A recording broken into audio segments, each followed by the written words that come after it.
கடிதம் பறந்தது ஊடகம் வந்து இங்கதான் வந்து ஊடகம் எடுக்கணும். அதை வந்து திருச்சி இந்த சொன்ன மாதிரி இந்த கட்டம் கடிதம் பறந்தது சுமந்திரன் உள் வந்தார் விஷயம் வந்ததோட சொல்ல முடிஞ்சு. மக்கள் வந்து அடிப்படை மக்கள் போட்டுட்டு நடத்த. குறிப்பாக கடற்படையினர் தன்னுடைய தங்கள் தேவைக்காக கீழ்மேலையை காணி எடுப்பதற்கான முயற்சிகளானது ஏற்றுக்கொள்ளக்கூடியதில்லை. அந்த காணிகள் ஏற்கனவே முடிவிப்பதற்காக ஏற்பாடுகள் முன்னெடுக்கப்பட்டிருந்தாலும் தற்பொழுது கடற்படையினருக்கு 2 ஏக்கர் காணிகள் ஒரு ஒப்சர்வேஷன் பாயிண்ட் போடுறதுக்கு 2 பரப்பு கூட தேவை. ஆனால் அந்த 2 ஏக்கர் காணிகள் கீழ்மேலையை எடுப்பதற்கான ஒரு முயற்சி நடைபெறுவதற்கான காணிகள் சட்டத்தின் அத்தியாயம் 462 இதுங்கிற செக்ஷன் 2 நோட்டீஸ் ஓட்டப்பட்டிருக்கு. கிராம சபையாளர் பிரிவில் கீழ்மேலையில் எங்களுடைய 2ஆம் பட்ட உறுப்பினர் அதை எங்களுடைய சபையின் கவனத்துக்காக சமர்ப்பிச்சிருக்கேன். அந்த வகையில் அந்த எங்களுடைய மயானத்துக்கு அருகாமையில் இருக்கின்ற வீதிக்கு கிழக்கு பக்கமாக இருக்கின்ற பிரதேசமாக இருக்கிறது. அது 2 ஏக்கர் காணி. அதற்குரிய தனியாருடைய காணிகள் இப்பொழுது காணிகளையும் தனியார் வந்து துப்புரவு செய்து கொண்டிருக்கிறார். தங்கின காணிகளை அடையாளப்படும் அந்த நேரத்தில் பிரதேச செயலாளர் தன்னுடைய காணியர்கள் சட்டத்தை ஒரு தனியாற்ற காணிய என்ன தேவை, ஒரு பொது தேவை என்றது வேறு. இராணுவமயமாக்கலுக்காக மக்களுடைய காணிகள் கிட்டத்தட்ட 35 ஆண்டுகளுக்கு மேலாக மக்கள் வாழ முடியாமல் தவித்துக் கொண்டிருக்கிற நேரத்தில் இவ்வாறான ஒரு காணிகளை எடுப்பது ஏற்றுக்கொள்ளக்கூடியதல்ல. அவர்களுடைய உறுப்பினர் கௌரவ உறுப்பினர் அவர்கள் எங்களுடைய சபைக்காக சமைச்சிருக்கிறேன். ஆக இந்த காணியை மக்களுடைய காணியை ஜனாதிபதியின் கொள்கை அப்படி இருக்கு. மக்களுடைய காணியை மக்களுக்கு வழங்க வேண்டும். ஆக இந்த காணியை நாங்கள் மக்களுக்கு திரும்ப வழங்க வேண்டும், மக்களுக்கு தான் கொடுக்க வேண்டும் ஒழிய கடற்படைக்கு எடுக்க முடியாது என்றதை நாங்கள் தீர்மானமாக போட்டு இதை பிரதேச செயலாளர் என்ற பிரதேச செயலாளர் தன்னுடைய நோட்டீஸ் ஓட்டி இருக்கிறேன்.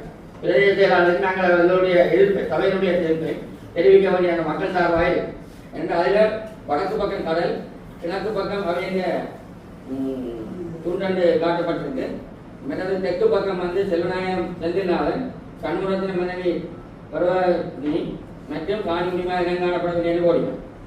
என்ன காணிக்காரனோட காணிக்காரன் இனங்காண முடியாது. மேற்கு பக்கம் பால் எங்க சுடலை குடிய பால்.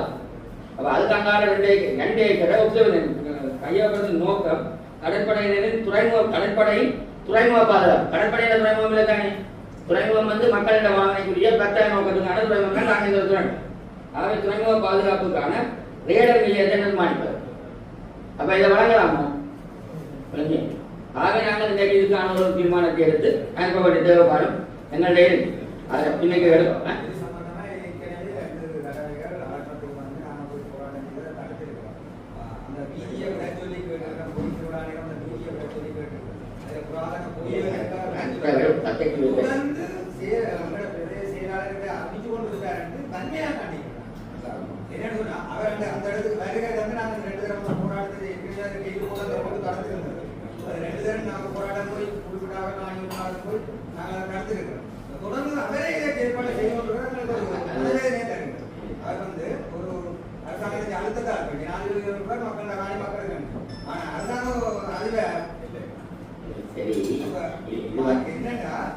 இது ஒரு அன்புடட்டு வேலைத்திட்டம் தான் போய் கொண்டிருக்கு. அங்கே அவர்கிட்ட சொல்றோம், இவர்கிட்ட சொல்றோம், இவரோட செயற்பாடு நாங்க ஒரு காலம் இறங்கியாவது பார்த்து கொள்ளிக்கிறது. அது பழக்க வரலாம் பழக்க வரான்னு சொல்லி இது நான் போன் பண்ணோம். நாங்கள் ஒரு 4 பேர் குழுவோட போகிறது அந்த எவ்வளவு கெடுபடி போலீஸ் அரெஸ்ட் பண்றது இவ்வளவு சிக்கல் இருக்கு.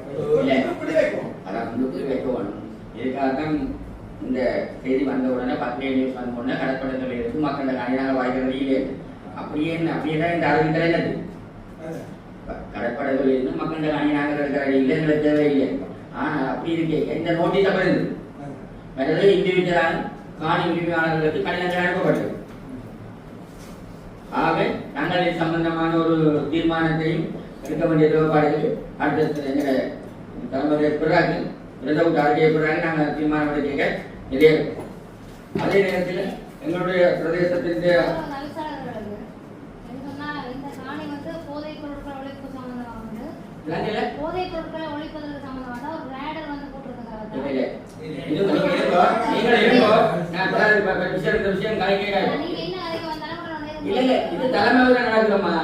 விஷயத்தை வாரம் இல்ல அவர்கிட்ட காணி அதுதான் சொன்னேன். இது சம்பந்தமா தீர்மானம் கேட்க மாட்டோம். நீங்க இருங்கோ போதை பொருள் ஒழிப்புக்கு தனியாக காணி வாங்கிக்கிறது தொடர்பு இல்லை.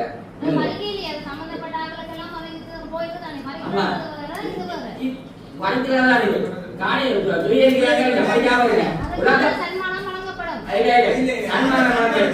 நீங்க அந்த காணியை பொறுப்பாக என்ன கூட தெரியாது.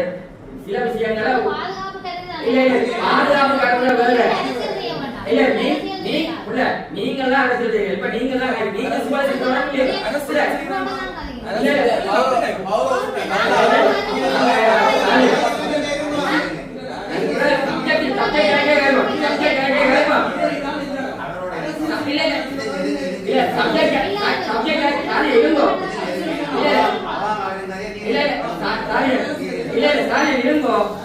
சப்ஜெக்ட் வேலைக்கு வரும்.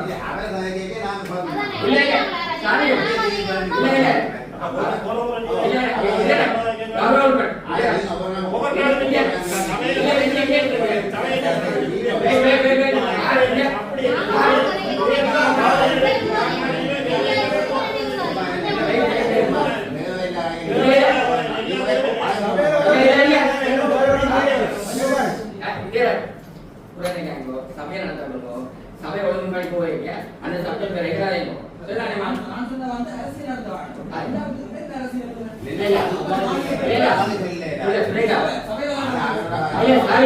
சரி சரி சரிதானே. முதலாவது இந்த கீழ்மலை கடற்படை காணி எடுக்கிற சம்பந்தமா இந்த காணியை தனியார் காணியை ஊதுறாங்க. அப்ப இது சம்பந்தமா கௌரவ உறுப்பினர் எங்களுக்கு முன்பற்றிருக்கிறார். அந்த வட்டாரத்தின் உறுப்பினர் முறையிடுறாங்க. அப்ப தனியார் காணிகளை கடற்படைக்கு எடுக்கிறதுக்கு நாங்கள் இது கூட அந்த மக்கள் எதிர்ப்பு தெரிவிச்சிருக்காங்க. ஆகவே இந்த பிரதேச செயலாளருக்கும் நாங்கள் அந்த கடிதத்தை அனுப்புவோம். சரிதான். அதை ஒரு முன்வழங்கி வழிபடுத்தீங்க என்றால் செக்ஷன் 2 நோட்டீஸ் சொல்லியிருக்காரு. என்ன அக்யூஷன் ஆஃபீஸர் இல்லை. இப்போ அக்யூஷன் இல்லாத ஆஃபீஸர் இல்லாத ஜேடிஎஸ் தான் அந்த பவர் கொடுத்தீங்கன்னா அக்யூஷன் ஆஃபீஸர். அப்போ அவை என்ன செகண்ட் நோட்டீஸ் சொல்லியிருக்கீங்கன்னா இந்த காணியை இந்த சர்வேகளுக்கு கொண்டு விட்டுவீங்க. அதுக்கப்புறம் என்ன செய்யணும்னா சர்வே டிபார்ட்மெண்ட் கல்யாணம் கொடுப்பாங்க. சர்வே டிபார்ட்மெண்ட் கொடுத்த உடனே என்ன நடக்கும்னா சர்வே தலைக்க வருது. சர்வே தலைக்க வரையாக எழுபது உண்மையான அதை இது இந்த நோட்டீஸ் வந்த உடனே அடுத்த நாள் பத்திரிகையில் வந்துச்சு. சரிதானே. பத்திரிகையில் வந்து அடுத்த நாள் பத்திரிகை வந்த உடனே ப்ரெஸ் மீட்டிங் நடந்தது. இந்த காணிகள் கடற்பட சொல்லியிருக்கு. எங்களுக்கு தனியான காணிகள் கொடுக்க வேண்டிய தேவைப்பாடு இல்லை. ஆனால் தேவைப்பாடு இல்லை என்றால் இந்த 2 ஏக்கர் காணி எடுக்க வேண்டிய தேவை இல்லை. அவன் சொன்னாலும் ஆஃபீஸியல் நோட்டீஸ் வந்திருக்கு. லீகல் தானே. இல்லை இல்லை நாங்கள் இல்லை லீகல்டி நாங்கள் கடற்பட சொன்னாலும் வச்சுக்கொண்டு பேச்சாளர் வச்சுக்கொண்டு வச்சு சொல்லிடலானே. இந்த காணி உரிமையாளர்கள் நாங்கள் காணி அது நாங்கள் காணிச்சவே சொல்லுங்க.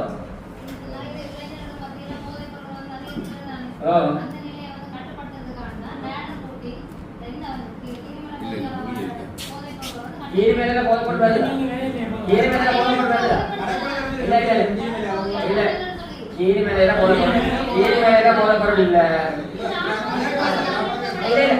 ரேடார் கூட்டுறதுக்கு கூட இந்த காணி முதல் இந்த கவர்மெண்ட் முதல் இந்த கவர்மெண்ட்டும் இருக்க நேவி 2 பிறப்ப கணக்கு தேவை ஒப்சர்வேஷன் பாயிண்ட் தேவை என்று சொல்லித்தான் 2 பிறப்பு போட்டது. இந்த காணி விடுபட்டு மக்கள் எதிர்ப்பை தொடர்ந்து அந்த காணி விடுபட்டு ஜனாதிபதி மாளிகை வரை உள்ள காணிகள் எல்லாமே மக்களே கையளிக்கப்படும் என்று சொல்லித்தான். இந்த ஜனாதிபதி மாளிகை கூட கையளிக்கிறதுக்கான நடவடிக்கை இருந்தாலும் யூனியை என்ன பொருட்படுத்தல் என்றால் நேவி கொண்டோடு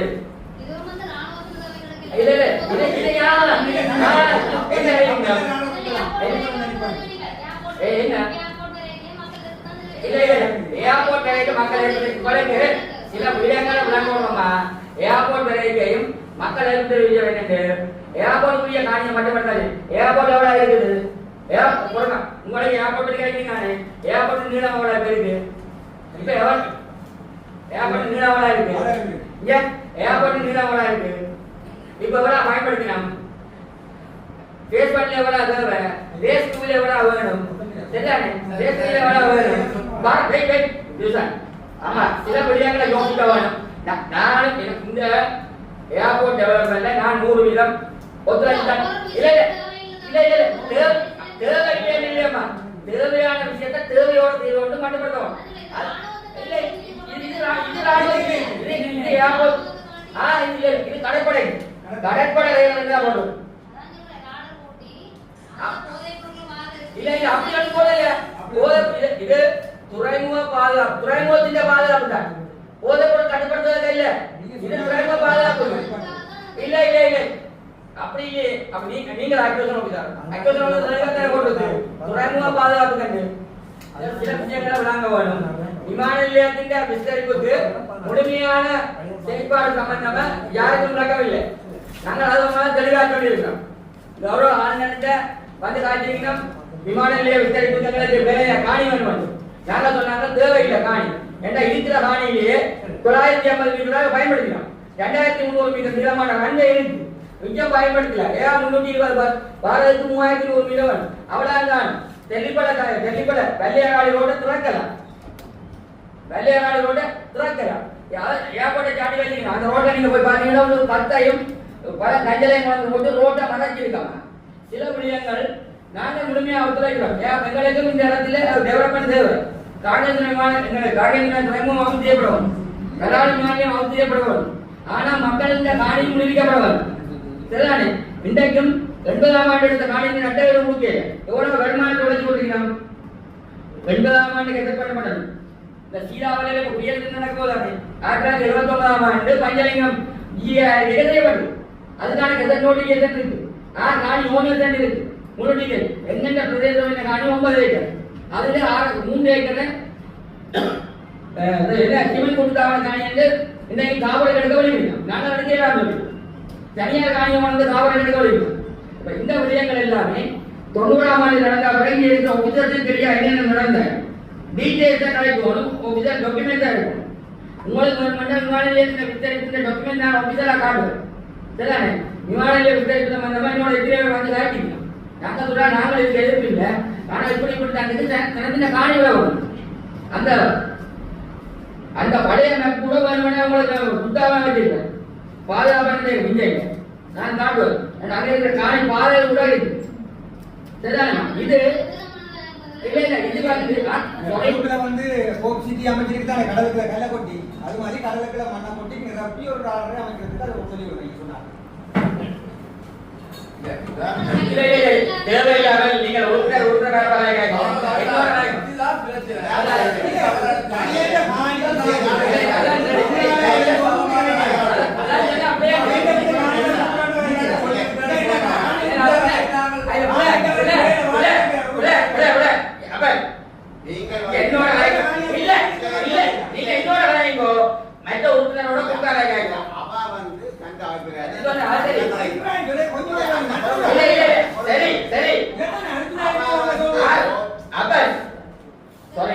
நீங்கள் சில விடயங்களை அரசியல் நீங்க உறுப்பினர் தந்த உரிமையை சொல்லியிருக்கிறார். நீங்களும் உங்களுடைய உரிமையை என்ன சொல்லுங்க, நாங்கள் செய்வோம்.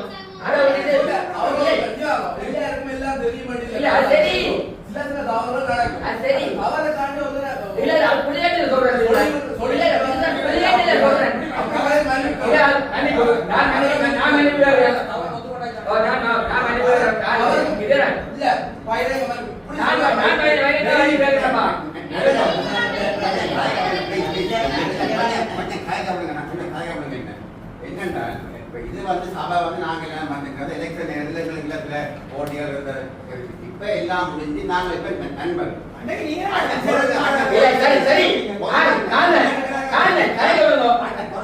இந்த சட்டப்படி நாங்கள் குறைந்த நேரம் வெளியில ஓடணும்னா நான் இவரை அண்ணன் இவரை தம்பி என்றோம். எங்களுக்கு வழி இந்த கதவு தாண்டினா எங்களுக்கு ஒரு முரண்பாடும் இல்லை. நாங்கள் யாரும் நாள் தலைக்கிறோம் ஜெயிக்கிறோம். அவ இதுக்கெல்லாம் மட்டும் ஏன் அந்த உள்ள கட்சி ரீதியா வருமான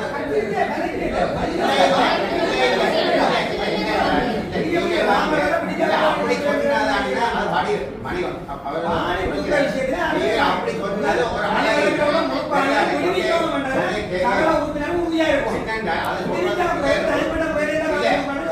ஒரு மக்கள் சொல்லி எலெக்ஷன் கேட்டு மெம்பரா வந்தது மக்கள் தான் காணியில சரி சரி இங்க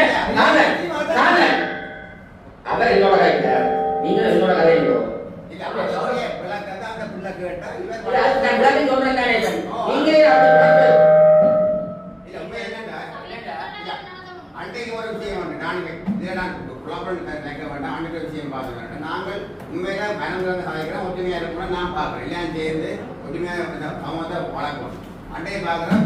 உங்களோட கட்சியை சேர்ந்த வீடியோவில் வந்து எங்களோட மயக்குரிய கௌரவ அமைச்சர் திவாகர் சந்தேகம் பற்றி தப்பான ஒரு வீடியோ வந்து கொடுத்துருக்கேன்.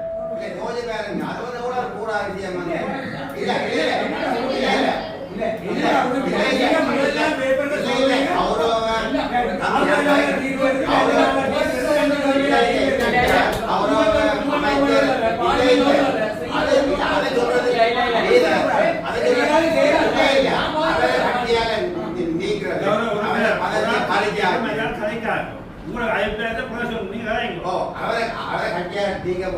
அவரை பதவியால நீக்கியாச்சு. இதை வந்து சமூக பலத்தரங்களை போடுறதா ஐயா நாங்கள் வெளியில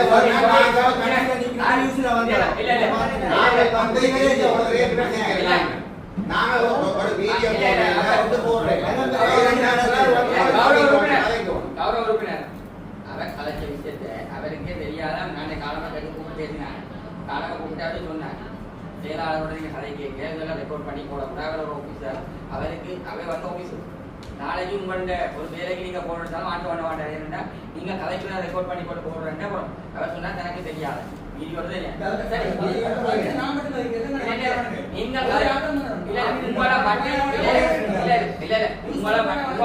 நீங்க கலைக்கிற மட்டும் வீடியோ எடுத்துட்டு அதுல இந்த வசனம் வந்துருக்கு.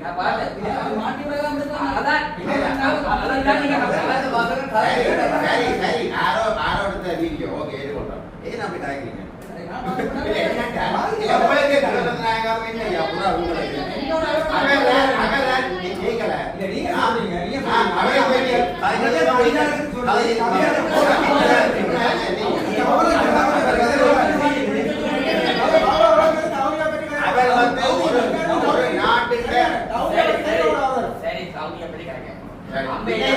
அம்பேத்கர் படிக்க அப்படி இல்லை. நாங்கள் உங்களோட உங்களுக்கே நாங்கள் அப்படியே கலைக்கிறோம். உங்களுக்கு கதை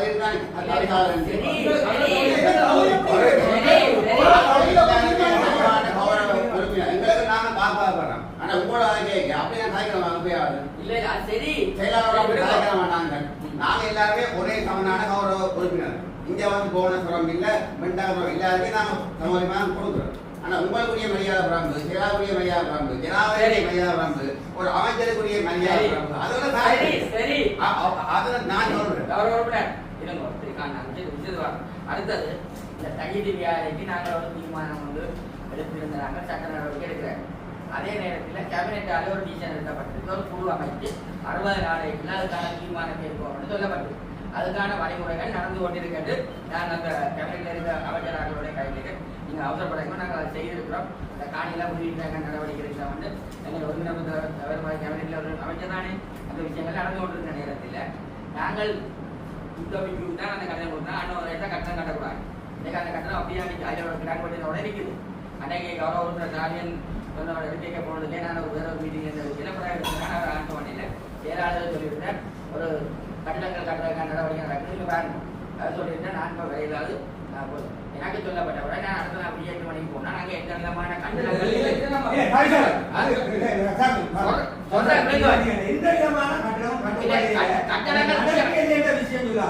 இப்ப என்னன்னு சொன்னா நாங்க வந்து நான் சொல்றேன் இல்ல நான் சொல்ற விஷயத்தை வாங்க கொடுங்கவன்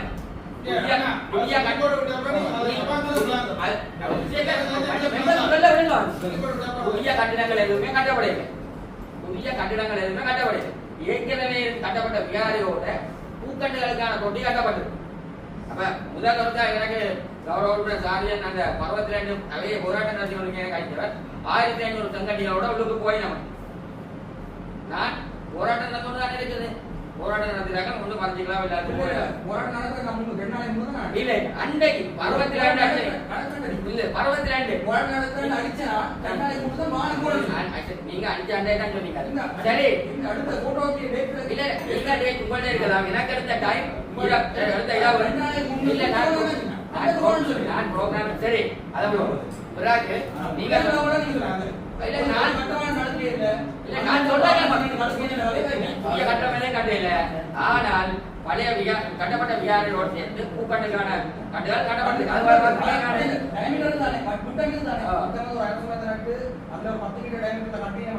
அது பக்கத்துல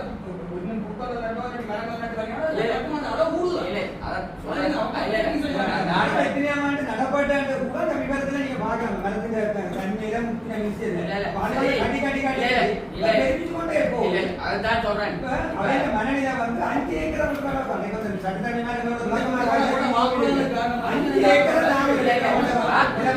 ஏக்கர் காணியை எடுத்துக்கொண்டு அதுக்கு பிறகு வேற இடத்துல தாரம் வேற கிடக்கிறது ஒரு அலப்பற கூட இல்லை. அதை சுத்தி சுத்தி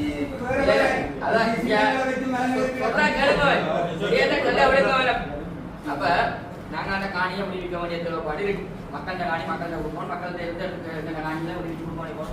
எங்க காமிய பொறுப்புகள் இருக்கு. அதே நேரத்தில் இப்ப எனக்கு அட்ரஸ் பண்ணி எழுதியிருக்கணும் safeguarding of the land of the historical ரிசர்விகார மகாவிகாரி என்று கொடுத்து எனக்கு எழுதியிருக்கேன். கிட்டத்தட்ட 2.5 பக்கத்தில் எழுதப்பட்டு சிங்களத்திலே அனுப்பியிருக்கிறேன். அதே வேலை சொல்லினா 1954ஆம் ஆண்டு அந்த விகாரை இருந்தது சொல்லி சொன்னாங்க. ஆனா 58ஆம் ஆண்டு அந்த விகாரை உடைக்கப்பட்டது. 58ஆம் ஆண்டு உடைக்கப்பட்ட பிறகு என்ன நடந்தது? அந்த விகாரை பாதுகாக்க இன்னொரு விகாரை இருக்குது. எனக்கு தெரியாம இருக்கலாம். எங்க கீரிமேலை போன ரோட்டில் பழைய ஆஸ்பத்திரிக்கும் காவி ஹோட்டலுக்கு பக்கத்துல இருக்கு. இடம் மாறி அந்த அதே எல்லாத்தையும் கலந்து காய்க்கிறதா இல்லாம உண்மையா என்னென்றா இது தனியாக காணி அமைக்கப்பட்ட குழுவிலையும் 16 பேருக்குரிய காணியும் நயனாரின் நாகவியாரைக்குரிய காணியும் மட்டும்தான் அதில் சொல்லப்பட்டது. அதுதான் உண்மை. அதாவது 1947 இருந்த காணி வந்து நயனாரி நாகவியாரை கழுத்துல வியாழ உரிமை அந்த உறுதியில இருக்கிற விஷயம். இப்ப பௌத்த சாஸ்திர அமைச்சர் சொன்ன மாதிரி இந்த விகாரை பதியப்படாத ஒரு விகாரை. சரி பாரு விகாரை பதியப்படாத விகாரை. ஆனால் பதியப்படாத விகாரை துறை என்ன நடந்துக்கண்டா இப்ப கிட்டடியில 2018-19 பிறகு அதை உறுதியா மாற்றி அதுக்கு பிறகுதான் பௌத்த சாஸ்திர அமைச்சில அந்த விகார பதிவுக்கான அந்த லேண்ட் பதியப்படுறதுக்கான சொல்லி கடிதம் உருவாக்கிருக்கு. ஆனால் விவேகானந்தம் ஹிஸ்டாரிக்கலாக இப்படி இருந்தா அப்படி இருந்தாலும் உள்ளாயே அந்த சமூக உறுப்பினர்கள் அந்த விகாரைக்குரிய அதில் இருக்கிற காணி 20 பிறப்புமே ஏற்கனவே ஒரு தமிழ் ஆளுநரால விகாராதிபதி ஒரு ஆளுக்கு எழுதி கொடுக்கப்பட்ட உறுதி இருக்கு. அது பிறகு நயனாதி விகாரைக்கு மாற்றி எழுதி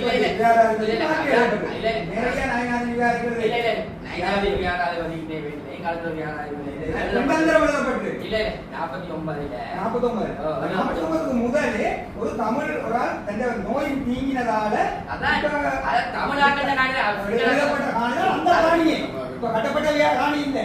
ஏற்கனவே விகாரைக்குரிய காணியன் இருக்கிற காணியை ஒரு தமிழாளரால அந்த நோய் நீங்கினதால 50ஆம் ஆண்டுக்கு முன்னுக்கு எழுதி கொடுக்கப்பட்ட காணியை தான் 2ஆம் தரம் நயனாதி விகாராதிபதிக்கு எழுதி கொடுக்கப்பட்ட காணி.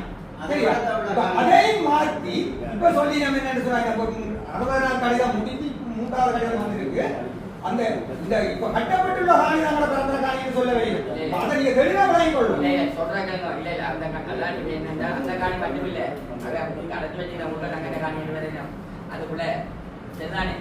இதுல வந்து என்ன பிரச்சனைன்னா நீங்கள் எடுக்க வேண்டிய நாங்கள் எடுக்க வேண்டிய டிசிஷன் என்னன்னா 60 நாட்களை கடந்த நிலைமையிலும் இந்த வரைக்கும் எந்த நடவடிக்கை எடுக்காதபடியா நாங்கள் எங்களுடைய சபை நடவடிக்கை கூடாக சட்ட நடவடிக்கை கூடாக செல்ல வேண்டிய தேவைப்பாடு ஏற்பட்டது. அதுக்கு 14 நாளைக்கு உங்களோட 15 காம வந்து நீங்கள் என்ன டிசிஷன் எடுத்தீங்கன்னா நாங்கள் அதை உரிய கேபினெட்டுக்கான அமைச்சரவைக்கு அனுப்பலாம். அமைச்சரவை செயலாளருக்கு நாங்கள் அதை எழுதலாம். ஏனென்றா இது ஒரு ரெகுலேஷன் என்னென்னா ஒரு நாட்டில் இருக்கிற கேபினெட் எடுத்த டிசிஷனை எங்களை தந்திருக்கணும். இப்படி நாங்கள் செய்ய போகிறோம். இந்த மக்கள்கிட்ட நாங்கள் விடுவிக்க போகிறோம். அப்போ நாங்கள் எடுத்து முரண்பாடான இல்லாமல் சபை எடுத்து வழக்கு எடுக்க போகிறோம். கேபினெட் சொல்லியில் நான் பிரச்சனை தீர்க்கிறோம். அந்த நேரத்தில் நாங்கள் முரண்பட்டு நிற்கிறோம். இப்போ நாங்கள் எடுத்த நடவடிக்கை தீர்மானத்தை எடுத்த தீர்மானத்தை நடைமுறைப்படுத்த வேண்டிய நிலைப்பாடு ஏற்படுத்துக்கு இதுக்கு 14 நாளைக்கு ஸ்டோல்மெண்ட் தாங்க கொண்டு நாங்கள் 4 ஆண்டு டேட்டில் ஒரு கடிதத்தை 4 ஆண்டு டேட்டில் இருந்து ஒரு கடிதம் 14 நாள் போட்டு தேச போட்டு ஒரு கடிதத்தை கொடுப்போம். இதுக்கு எப்படி தீர்மானத்தை எடுக்கிறது யாராவது தீர்மானம் எடுக்கிறது 14 நாளைக்குள்ள 14 நாளே கூடாது. அவர் ஒரு கடிதம் அனுப்பி போட்டார், இவர் ஒரு கடிதம் அனுப்பி போட்டார். சட்ட நடவடிக்கை இல்ல 14 நாளைக்கு ஒரு 10 தினம் தானே வேணும். 14 நாளையால நீங்க இந்த சபையை கூட்டுங்க, விசேட சபையால கூட்டி அது இது வந்து முக்கியமான விஷயம். நாங்க அதை லைட் போடுறது மாதிரி கலைக்கிற மாதிரி இல்லை. ஆனபடியா இந்த பிரச்சனை இருக்கிறது. அது குழுவையாவது தீர்மானிக்கும். உட்காந்து கூட சேர்ந்து முக்கிய உறுப்பினர்கள் கொஞ்சம் பேரை போட்டு ஒரு குழுவையாவது தயாரித்து அந்த குழுவையாவது கூட்டி அந்த கலையத்துக்கான அடுத்த நடவடிக்கை செய்யும். நான் ஒவ்வொரு மாதம் வந்து நம்ம சமண காய்ச்சி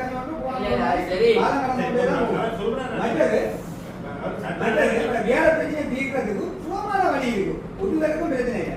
காணிய பயிரங்கமா எல்லாத்தையும் கொடுக்க அறிவிக்கும். நாங்க போய் கல்லறிக்க மாட்டோம், ஒருத்தர் போய் அடிக்க மாட்டோம், காணிக்காரன் கூட அடிக்க மாட்டோம். மற்ற காணி எல்லாத்தையும் விட்டு போட்டு அதை பேருந்து என்ன செய்யறாங்க நீங்க கொடுக்கணும். சிக்கவரோட காணி எல்லாத்தையும் கொடுக்கணும். அதுதான் நாங்க சொல்றோம். மற்ற ஏரியா காணி எல்லாத்தையும் விட்டு மக்கள் போய் தலைவரை துப்புறாங்க செய்ய வேண்டிய வேலை வந்து சட்டமன்ற தீர்வு வந்து மக்களை இந்த வரைக்கும்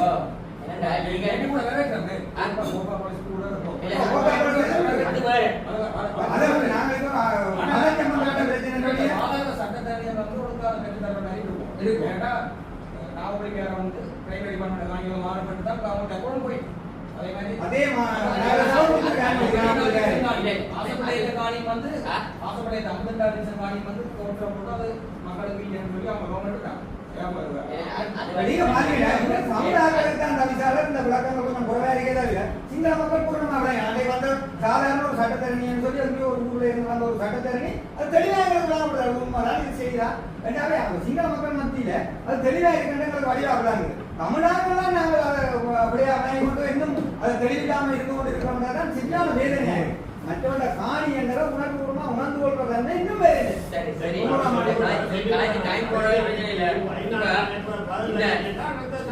அடுத்த விஷயத்தையே போவோம்.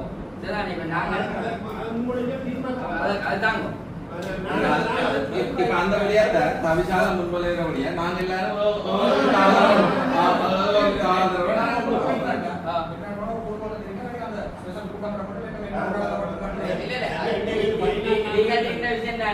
இந்த தீர்மானத்தை தான் அனுப்பப்படும். இந்த தீர்மானத்தை செகண்ட் சைன் பண்ணி அனுப்புறேன். என்னன்னா எங்க சைனை போட்டு செகண்ட் தான் சர்டிபிகேட் அதுக்கு கவர்னி லெட்டர் தான் நான் சைன் பண்ணுறேன்.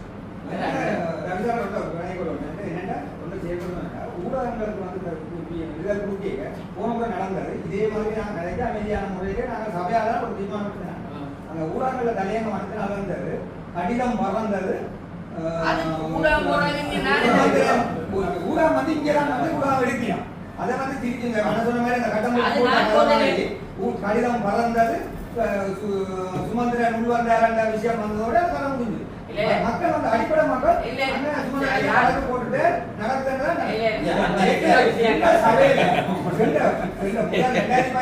சபையில இந்த விஷயம் வந்து வழக்கு போட்டு சுமந்திரையா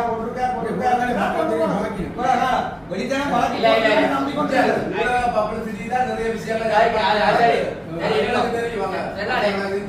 தீர்மானத்தை நாங்கள் ஏற்கனவே இந்த தீர்மானம் எடுக்கப்பட்டிருந்தோம்.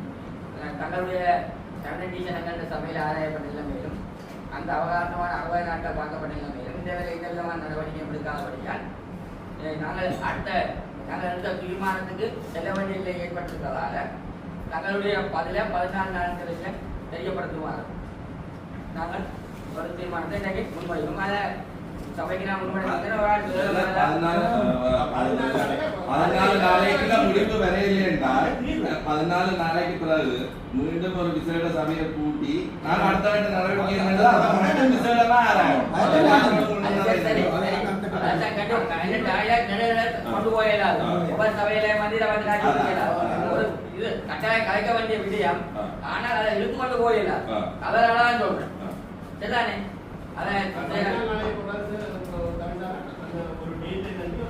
இல்ல அதான் அந்த கடைபிடிச்ச 14 நாள் பாக்குறது ஒன்றும் இல்ல. நாங்கள் அடுத்த கட்ட நடவடிக்கை போட இப்ப கலைக்கிறோம். அந்த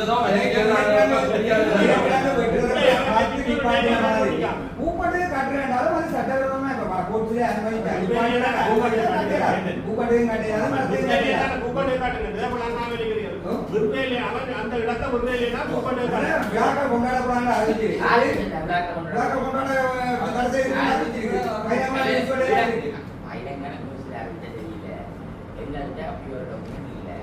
உங்கள்கிட்ட அப்படி ஒரு opinion இருந்தா என்னதான்? இல்ல அது சரி கூசியதா ஒரு நீங்க சொன்னா பஸ் வடக்கு தெரியும் பஸ் அந்த இல்ல, இல்ல, நான் அட்டையை போய் பஸ் இல்லை. பஸ் பேர்ல பார்க் பண்ணிக்கிறேன் முன்பக்கத்துல பார்க் பண்ணிக்கிறேன் முதல் இப்ப முன்பக்கத்துல பார்க் பண்ணியிருந்தாரு இப்ப அந்த விஹாரிக்கும் விக்குண்ட கங்கமரத்துக்கும் இடையால ஒரு ஒழுங்கை கொண்டே மலையாள பார்க் பண்ணிக்கிறோம் முந்தி விமானத்துக்கு இடையால இப்ப சரி நான் அட்டையை காலை போய் இல்லை நான் பிஜே தண்ணி தான் மோட்டரில் போய் அந்த ஒரு டைம் வந்திருக்காரு இல்லை இன்னும் 8 மணிக்கு போங்க அப்போ 4:30 பஸ் எல்லாம் வந்துடும் நான் உள்ளுக்கு போய் பொங்கல்ல இருக்கிற போய் என்னடா பின்னுக்கு அந்த ஓட்ட கொடி காட்டியிருந்தேன் தனியாக மோட்டர் பார்த்து தான் வந்தேன்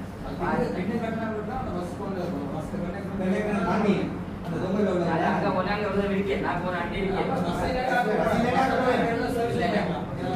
இல்ல நாங்க பாப்போம் அவரே கொடுத்துட்டானே அவரே ஒரு கடையை கொடுத்துட்டானே திருச்சி பார்த்து கேள்வி அடுத்த பாப்போம்